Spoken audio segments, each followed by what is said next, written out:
அவங்ககிட்ட கேட்குறேன், ஒளினா என்ன? வெளிச்சம். ஒளி என்றால் என்ன என்பதை குறித்து நம்ம முதலாவது கற்றுக்கொள்ள வேண்டும். இந்த சூரியன், சந்திரன், நட்சத்திரம்லாம் யார் உண்டாக்குனது?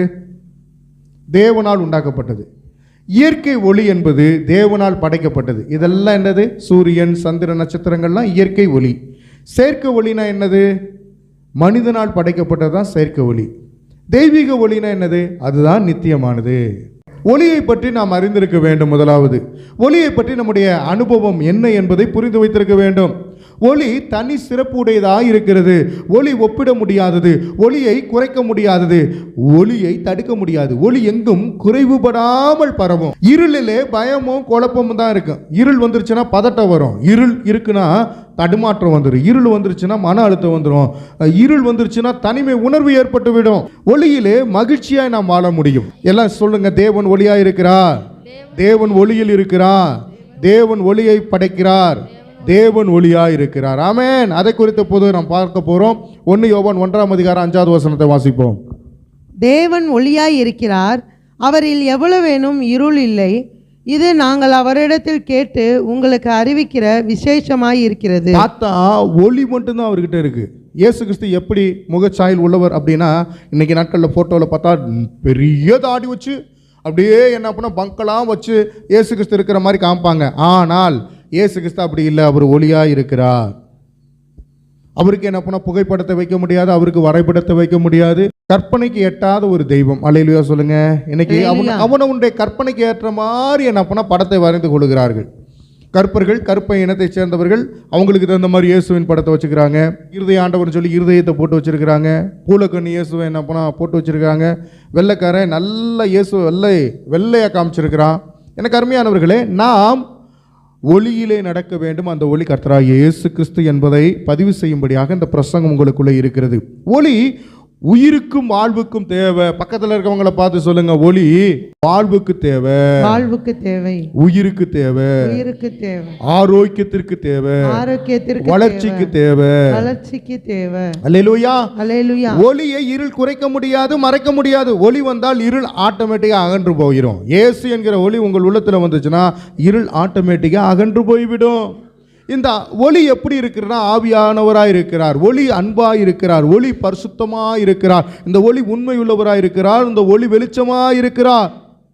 மிகவும் பிரசன்னமாக அந்த வெளிச்சத்தை நமக்கு தேவன் கொடுத்திருக்கிறார். ஒளியை கண்ணால பார்க்க முடியாது. இயேசு என்கிற அந்த ஒளியை கண்ணால எத்தனை பேர் பார்த்திருக்கிறீங்க? ஒருவரும் தேவனை கண்டிருக்கவில்லை. யாருமே இன்னும் தேவனை காணவில்லை. ஏன்னா தேவன் ஒருவரும் கண்டிராதவரும் ஒருவரும் காணக்கூடாதவருமாய் இருக்கிறார். யாருமே கடவுளை கண்ணால பார்த்ததில்லை. ஏன்பா கண்ணால கர்த்தரை பார்த்துருக்கீங்களா? பார்க்கல. ஆனால் அவர் மேலே விசுவாசம் வைக்கிறவர்களுக்கு பேர் தான் ஒளியின் பிள்ளைகள். ஆமென். எனவே இயேசு கிறிஸ்து இந்த உலகத்திற்கு எப்படி வந்தார் என்றால், ஒளியாக வந்தேன் என்று அவருடைய வாயின் வார்த்தையினாலே சொல்லுகிறார். தேவன் ஒளியாக இருக்கிறார். அதற்கு ஒரு வசனத்தை எடுத்துக்கொள்வோம். 1 தீமோத்தேயு 6:16 1 தீமோத்தேயு 6:16 ஒருவராய் சாவாமை உள்ளவரும் சேரக்கூடாத ஒளியில் வாசம் பண்ணுகிறவரும் மனுஷரில் ஒருவரும் கண்டிராதவரும் காணக்கூடாதவருமாய் இருக்கிறார். அவருக்கே கனமும் நித்திய வல்லமையும் உண்டாயிருப்பதாக ஆமென் என்று சொல்லப்பட்டிருக்கிறது. ஆண்டவர் எப்படி உள்ளவர் என்றால், ஒளியிலே அவர் வாசம் பண்ணுகிறார். சாவாமை உள்ளவர், சேரக்கூடாத ஒளியில் வாசம் பண்ணுகிறவர். ஆமென் சொல்லலாமே. எந்த ஒளியிலும் சேர மாட்டார். சூரியனை படைச்சவர் அவர்தான், அந்த ஒளியோடு சேர முடியாது. சந்திரனை படைத்தவர் அவர்தான், அந்த ஒளியோடு சேர முடியாது. கிறிஸ்து என்னும் ஒளிதான் இந்த நிலாவையும் படைத்தார். அல்லேலூயா. அப்ப தேவன் எப்படிப்பட்டவர்? ஒளியை படைத்தவரே அவர்தான். படைப்பிலே ஒளியை குறித்து நான் பார்க்கும் பொழுது, இறைவன் முதலாவது ஒளியை படைத்தார். தேவன் ஒளியை படைப்பதற்கு முன் பூமியானது எப்படி இருந்துச்சுன்னா, ஒழுங்கின்மையும் வெறுமையுமாக இருந்தது. ஆழத்தின் மேல் இருள் இருந்தது. தேவாவியானவர் ஜலத்தின் மேல் அசைவாடி கொண்டிருந்தார். தேவன் வெளிச்சம் உண்டாக கடவுது என்றார். வெளிச்சம் உண்டாயிற்று. வெளிச்சம் நல்லதென்று கண்டார். வெளிச்சத்தையும் இருளையும் தேவன் வெவ்வேறாக பிரித்தார் என்று பார்க்க முடியும். தேவன் வெளிச்சத்துக்கு பகல் என்று பெயரிட்டார், இருளுக்கு இரவு என்று பெயரிட்டார் என்பதை ஆதியாகமம் 1 அதிகாரம் 2 முதல் 5 முடிய உள்ள வசனங்களிலே நம்மளால் வாசிக்க முடியும். எனக்கு அருமையானவர்களே, தேவன் தம்முடைய வார்த்தையினால ஒளியை படைத்தாரு. இப்ப சொல்லுங்க, எல்லாம் பக்கத்துல இருக்கவங்களை பார்த்து சொல்லுங்க, தேவன் தம்முடைய வார்த்தையினால ஒளியை படைத்தார். இருளையும் பகலையும் பிரித்து போட்டார். அவர்தான் தேவன். அந்த வெளிச்சம் நல்லதென்று அவர் கண்டார். படைப்பை ஆராதிக்க கூடாது என்பதை இதன் நிமித்தமாக நாம் அறிந்து கொள்ள முடியும். சூரிய பகவானை என்ன பண்ண ஆராதிக்கிறாங்களா நிறைய பேர்? காலையில் எந்திரிச்சு சூரியனை படைத்தவரை தான் ஆராதிக்க வேண்டும். யார் அவர்? இயேசு கிறிஸ்து. தேவன் படைத்தவர்களுக்காக அவருக்கு நாம் நன்றி செலுத்தி கொண்டே இருக்க வேண்டும், ஆராய்த்து கொண்டே இருக்க வேண்டும். சரித்திரமும் ஒளியும் குறித்து அடுத்து இரண்டாவது காரியம் பார்க்க போறோம். சரித்திரமும் ஒளியும். இந்த உலகத்திலே சயின்ஸை நீங்கள் பார்க்க முடியும். சயின்ஸை நீங்கள் படிச்சிருப்பீங்க. அருமையானவர்களே, சரித்திரத்திலே பொற்காலங்களும் உண்டு, இருண்ட காலங்களும் உண்டு. ஒளிமயமான எதிர்காலத்தை யாவரும் எதிர்பார்த்து காத்திருந்தார்கள். ஆதாம் ஏவாளுடைய பாவத்தினால மனுகுலமே இருளில் மூழ்கி போனது. இப்ப சரித்திரத்தை நான் உங்களுக்கு சொல்லுகிறேன். ஆதாம் ஏவாளை பத்தி உங்களுக்கு தெரிந்தது. ஆதாமை குறித்து ஏவாளை குறித்து நீங்க பார்க்கும் பொழுது அவங்க ஆதியிலே பாவம் செஞ்சுட்டாங்க. மனுகுலம் முழுவதுமாக பாவத்தில் அந்த இருளில் மூழ்கி போயிருச்சு. ஒளியா இருக்கிற தேவனிடத்திலிருந்து, உன்னத ஒளியின் நிலையிலிருந்து அவர்கள் விழுந்து போயிட்டாங்க.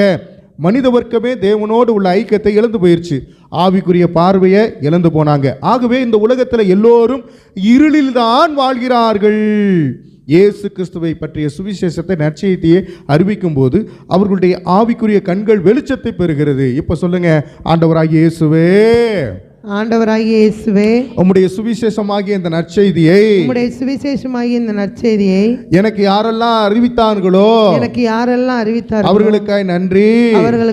அவர்கள் மூலமாக என்னுடைய ஆவிக்குரிய கண்கள் வெளிச்சத்தை பெற்றிருக்கிறதே, அதற்காக நன்றி.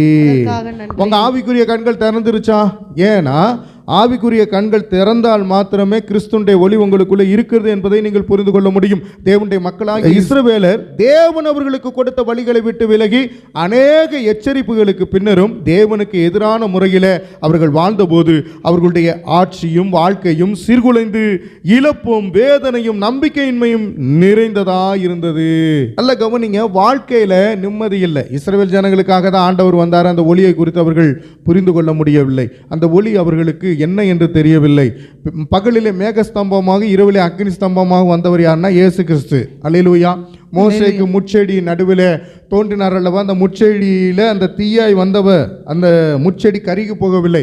அப்படி வந்தவர் யாருன்னா கர்த்தராகிய இயேசு கிறிஸ்து. வேதனை உள்ள மனிதர்களை, நம்பிக்கையற்ற மனிதர்களை அந்த வேதனையில் இருந்தும் நம்பிக்கை இல்லாமல் இருந்தார்களவா நம்பிக்கை கொடுக்கும்படியாக இயேசு என்னும் ஒளி வந்தாரு. கிறிஸ்துவுக்கு முன் 400 ஆண்டுகளுக்கு முன்னாடி பிரத்யட்சமாய் ஆண்டவருடைய வெளிப்பாடு எதுவுமே கிடையாது. மல்கியா தீர்க்க தரிசன புத்தகம் வரலை ஆண்டவர் தீர்க்க தரிசிகளோடு பேசினார். இயேசு கிறிஸ்து பிறக்கிறதுக்கு முன்னாடி ஒரு 400 ஆண்டுகள் இருண்ட காலமாய் இருந்தது. அந்த இருண்ட காலம் என்று அழைக்கப்பட்ட காலத்தில் யாருமே ஆண்டவரை பற்றி புரிந்து கொள்ள முடியவில்லை. இருளை வெளிச்சமாக்க இயேசு கிறிஸ்து பிறந்தார். அல்லேலூயா. இந்த உலகம் இருண்டு போனது. இந்த உலகத்தை ஆண்டவர் வெளிச்சம் கொடுக்கும்படியாக வந்தார். ஏன்னா எல்லாமே இருளிலே நடக்கிறபடினாலே வெளிச்சம் இல்லாமல் இருந்தார்கள். இயேசுவின் பிறப்பை பற்றி நாம் அறிந்திருக்கிறோம். இருளில் நடக்கிற ஜனங்கள் பெரிய வெளிச்சத்தை கண்டார்களாம்.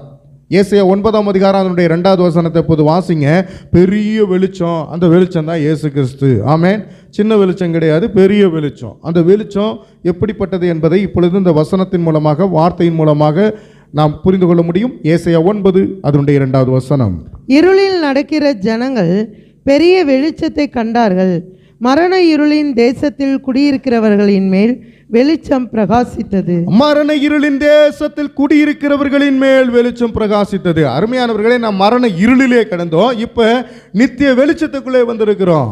நித்திய வெளிச்சம் இயேசு கிறிஸ்து. மரண இருள் போயிருச்சு, நித்திய வெளிச்சம் வந்துருச்சு. மத்தேயு 4ஆம் அதிகாரம் 15வது வசனத்துல இருளில் இருக்கும் ஜனங்கள் பெரிய வெளிச்சத்தை கண்டார்கள் என்று ஏசாயா 9ஆம் அதிகாரம் 2வது வசனத்தில் இருக்க அந்த முன்னுரைக்கப்பட்ட தீர்க்க தரிசனத்தை ஆண்டவருடைய வார்த்தையானது இப்பொழுது வெளிப்படையாய் காணப்படுகிறது. மரண இருளின் திசையில் இருக்கிறவர்களுக்கு வெளிச்சம் உதித்தது என்று நாம் பார்க்க முடியும்.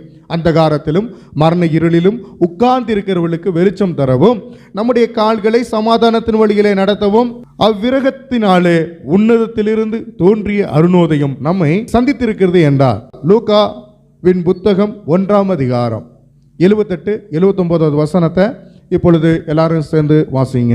அந்தகாரத்திலும் மரண இருளிலும் உட்கார்ந்திருக்கிறவர்களுக்கு வெளிச்சம் தரவும், நம்முடைய கால்களை சமாதானத்தின் வழியிலே நடத்தவும் அவ்விரக்கத்தினாலே உன்னதத்திலிருந்து தோன்றிய அருணோதயம் நம்மை சந்தித்திருக்கிறது என்றான்.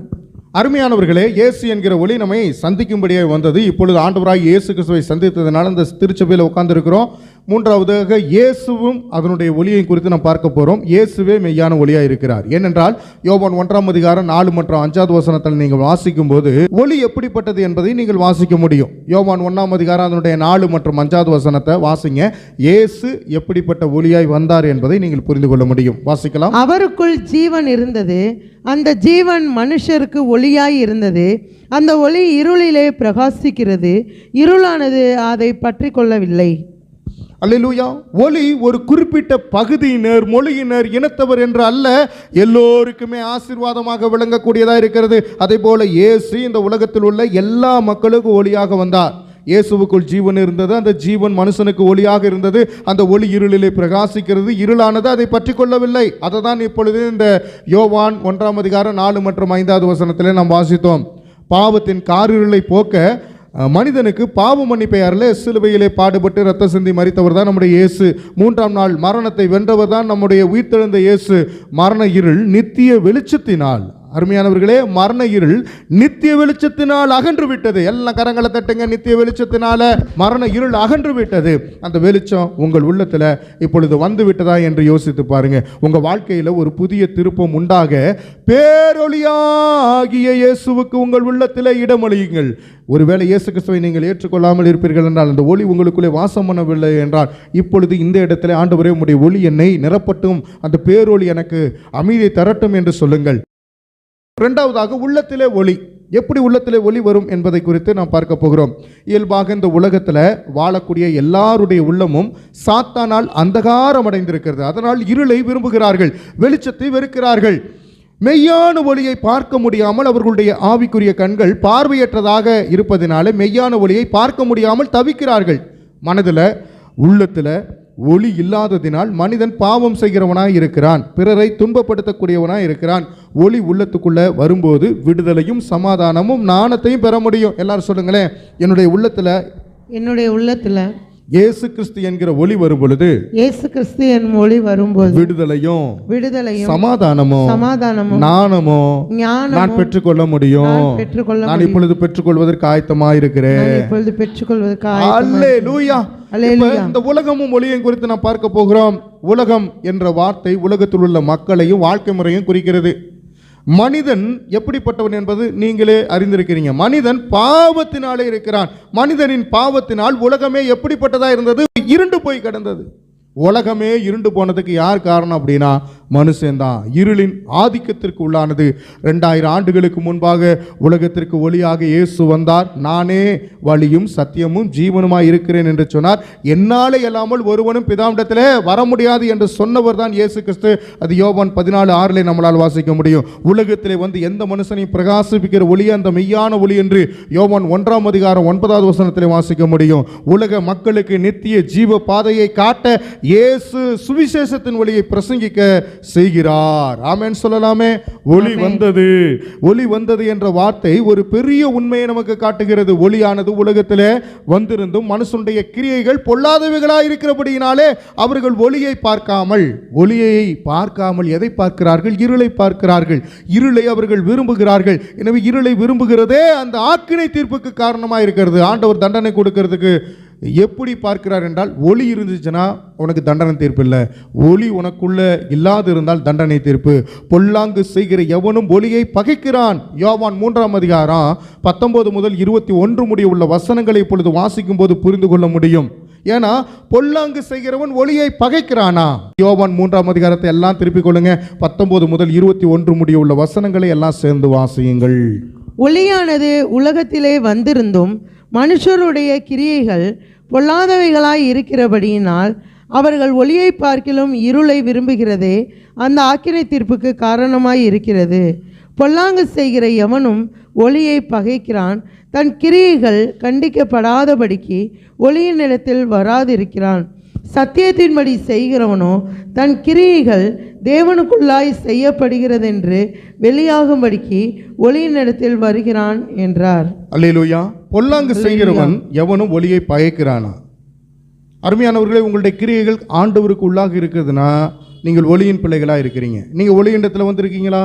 அந்த ஒளி இயேசு கிறிஸ்து அவர் சொன்ன பாதையில் நடக்கணும், சத்தியத்தின்படி நடக்கணும், பைபிள் சொல்லுகிறபடி தான் நடக்கணும். அந்த சத்தியம் தான் நம்மளை வாழ வைக்கும்.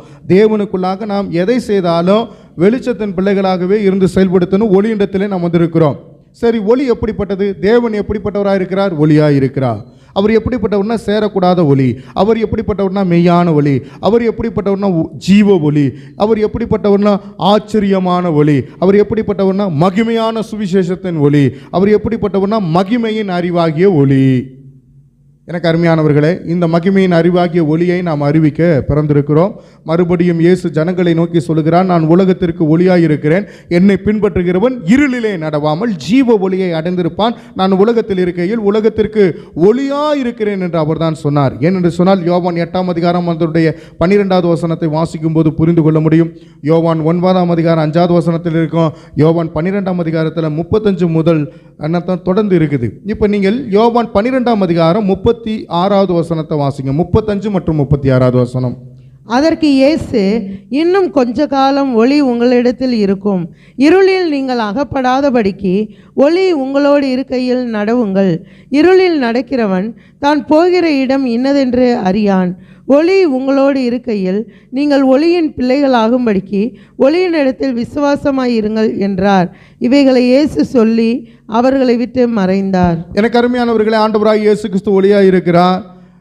இப்போ உங்களுக்குள்ளே ஒளி வந்திருக்கிறது. அதனால ஒளி உங்களோடு இருக்கையில் நீங்கள் ஒளியின் பிள்ளைகளாகும்படிக்கு ஒளியிடத்திலே விசுவாசமாய் இருக்க வேண்டும். ஆண்டவர் சொல்லுகிறார், என்னிடத்தில் விசுவாசமாய் இருக்கிறவன் எவனும் இருளில் இராதபடிக்கு நான் உலகத்தில் ஒளியாக வந்தேன் என்று சொல்லுகிறார். விசுவாசிகளாகி நாம் புரிந்து கொள்ள வேண்டும். மத்தேயு 5 அதனுடைய 14வது வசனத்தின் பிரகாரம், நீங்கள் எப்படிப்பட்டவர்கள் என்றால் உலகத்துக்கு வெளிச்சமாய் இருக்கிறீர்கள். மலையின் மேல் இருக்கிற பட்டணம் மறைந்திருக்க மாட்டாது என்று கூறுகிறார். இயேசு கிறிஸ்துவை தம் சொந்த இரட்சகராக ஏற்றுக்கொண்டவர்கள் தான் விசுவாசிகள், அப்போஸ்தலர்கள், சீசர்கள். இப்படியாக நாம் அழைக்கப்படுகிறோம். நமக்குள்ளே இயேசுவின் ஒளி இருக்கிறது. நம்புகிறீர்களா? ஆமென். இப்போ எபேசியர் 5ஆம் அதிகாரம் அதனுடைய 8வது வசனத்தில் வாசிக்கும் பொழுது, முற்காலத்தில் நீங்கள் அந்தகாரமாய் இருந்தீர்கள், இப்பொழுது கர்த்தருக்குள் வெளிச்சமாய் இருக்கிறீர்கள், வெளிச்சத்தின் பிள்ளைகளாய் நடந்து கொள்ளுங்கள் என்று நாம் பார்க்க முடியும். எபேசியர் 5ஆம் அதிகாரம் 11வது வசனத்தை வாசிங்க. கனியற்ற அந்தகார கிரியைகளுக்கு உடன்படாமல் அவைகளை கடிந்து கொள்ளுங்கள். கனியற்ற அந்தகார கிரியைகளுக்கு உடன்படாமல் அவைகளை கடிந்து கொள்ளுங்கள். ஏன்னா அந்தகாரம் என்பது இருள். கனி உள்ளவர்கள் தான் வெளிச்சத்தின் பிள்ளைகளாக இருக்க முடியும். கனியற்றவர்கள் யாருன்னா அந்தகாரத்தில் இருக்கிறாங்க. அவங்களுடைய கிரியைகள் பொல்லாதவைகளாக இருக்கிறது. அதனால் அந்த பொல்லாத கிரியைகளுக்கு நாம் இடம் கொடுக்கக்கூடாது என்பதை நாம் இந்த நாளிலே புரிந்து வைத்திருக்கிறோம். எனக்கு அருமையானவர்களே, நாம் ஜெபிக்க போகிறோம். அப்படி எல்லாம் எழுந்து நிற்போமா? இவ்விதமாய் மனுஷர் உங்கள் நற்கிரியைகளை கண்டு பரலோகத்தில் இருக்கிற உங்கள் பிதாவை மகிமைப்படுத்தும்படி உங்கள் வெளிச்சம் அவர்களுக்கு முன்பாக பிரகாசிக்க கடவுது. உங்கள் வெளிச்சம் எல்லாருக்கு முன்னாடி பிரகாசிக்கணும். இயேசுவே என்னுடைய வெளிச்சம் எல்லாருக்கும் முன்பாக பிரகாசிக்க வேண்டும். ஆண்டவராகிய இயேசுவே, நீரே என் பாதைக்கு வெளிச்சமா இருக்கிறீங்க, அதற்காக நன்றி. வேதமே எனக்கு வெளிச்சமா இருக்கிறது, அதற்காக நன்றி. ஸ்தோத்திரம். எல்லாம் வாய் திறந்து அப்படியே ஸ்தோத்திரம் பண்ணிக்கிட்டே இருங்க. ஒரு வசனத்தை நான் வாசிக்கிறேன். 1 பேதுரு அதனுடைய 2ஆம் அதிகாரம் 9வது வசனத்துல, நீங்களோ உங்களை அந்தகாரத்தினின்று தம்முடைய ஆச்சரியமான இயேசு என்ற ஒளியிண்டத்திற்கு வரவழைத்தவருடைய புண்ணியங்களை அறிவிக்கும்படிக்கு தெரிந்து கொள்ளப்பட்ட சந்ததியாயும் ராஜரீகமான ஆசாரிய கூட்டமாயும் பரிசுத்த ஜாதியாயும் அவருக்கு சொந்தமான ஜனமாயும் இருக்கிறீர்கள். இப்போ ஒளியிண்டத்திற்கு நீங்கள் வரவழைத்திருக்கிறீர்கள். அவருடைய புண்ணியங்களை அறிவிக்கும்படியாய் தேர்ந்தெடுக்கப்பட்டிருக்கிறீர்கள். நீங்கள் தான் ஆண்டவருடைய ராஜரீக கூட்டம். நீங்கள் தான் ஆண்டவரால் தெரிந்து கொள்ளப்பட்ட பரிசுத்த ஜாதி, அவருக்கு சொந்தமான ஜனம், அவரால் தெரிந்து கொள்ளப்பட்ட சந்ததியாக இருக்கிறீங்க. ஆண்டவரே உம்மை ஸ்தோத்திரிக்கிறேன். கர்த்தாதி கர்த்தாவே, இந்த வேத வசனங்களை எல்லாம் நாங்கள் ஆராய்ந்து அறிந்து பார்த்திருக்கிறோம். தேவனுடைய வசனங்கள் எங்களுக்குள்ளே இருப்பதற்காக ஸ்தோத்திரிக்கிறோம். தேவன் ஒளியையும் பற்றி நாங்கள் பார்த்தோம். சரித்திரத்தின் ஒளியையும் குறித்து நாங்கள் பார்த்தோம். இயேசுவும் ஒளியையும் குறித்து பார்த்தோம். உலகமும் ஒளியும் எப்படிப்பட்டது என்பதை குறித்து பார்த்தோம். விசுவாசிகளும் ஒளியும் எப்படிப்பட்டது என்பதை குறித்து நாங்கள் பார்த்தோம். ஒளியில் பூச்சிகளும் பாம்புகளும் வனவிலங்குகளும் விலகி செல்லக்கூடியதாக இருக்கிறது. கெட்டவர்களும் விலகி செல்லக்கூடியவர்களாக இருக்கிறார்கள். இந்த நாளில் எங்களை விட்டு ஆண்டவரே பொல்லாத மனிதர்கள் விலகி செல்லட்டும். ஆண்டவரே, பூச்சிகளும் பாம்புகளும் வனவிலங்குகளும் ஒளியை பார்த்து விட்டு விலகி போகிறது போல ஆண்டவராகிய கர்த்தாவே உமக்கு ஸ்தோத்திர ராஜா. கிறிஸ்து என்கிற ஒளி வந்த பிறகு ஆண்டவரே, பாவம், அநீதி, பொல்லாப்புகள் இவைகள் எல்லாம் விலகி செல்லும்படியாக நான் ஜெபிக்கிறேன். இப்பொழுது வந்திருக்கிற தேவனுடைய பிள்ளைகளுக்கு ஆண்டவரே ஒளி குறைபடாமல் ஆண்டவரே ஒளியிலே நடத்தும்படியாக ஜெபிக்கிறேன். இவங்களுக்கு இருளிலே பயம் இருந்தால் அந்த பயத்தை விலகி போடுங்க. ஒளியானது வந்து குழப்பத்திலிருந்து, பதட்டத்திலிருந்து, தடுமாற்றத்திலிருந்து, அழுத்தத்திலிருந்து, தனிமை உணர்விலிருந்து விடுதலை தரும்படியாக நாங்கள் ஜெபிக்கிறோம். ஒளியாகிய இயேசு கிறிஸ்துவர்களுக்கு மகிழ்ச்சியையும் சமாதானத்தையும் பாதுகாப்பையும் நல்ல உணர்வுகளையும் பரிசுத்தாவினால் நிறைந்த வாழ்க்கையும் கொடுக்கும்படியாக நாங்கள் ஜெபிக்கிறோம். ஒளியாகிய இயேசு வரும் பொழுது இருள் அகலுமே. இயேசு எங்களுக்குள்ளே இருக்கிறபடினால் இருள் அகன்று விட்டது என்று நாங்கள் நம்புகிறோம். தொடர்ந்து கர்த்தராகிய இயேசு கிறிஸ்து நடத்துங்க. இயேசுவின் நாமத்தினாலே ஒப்பு கொடுத்து ஜெபிக்கிறோம் பிதாவே. ஆமென்.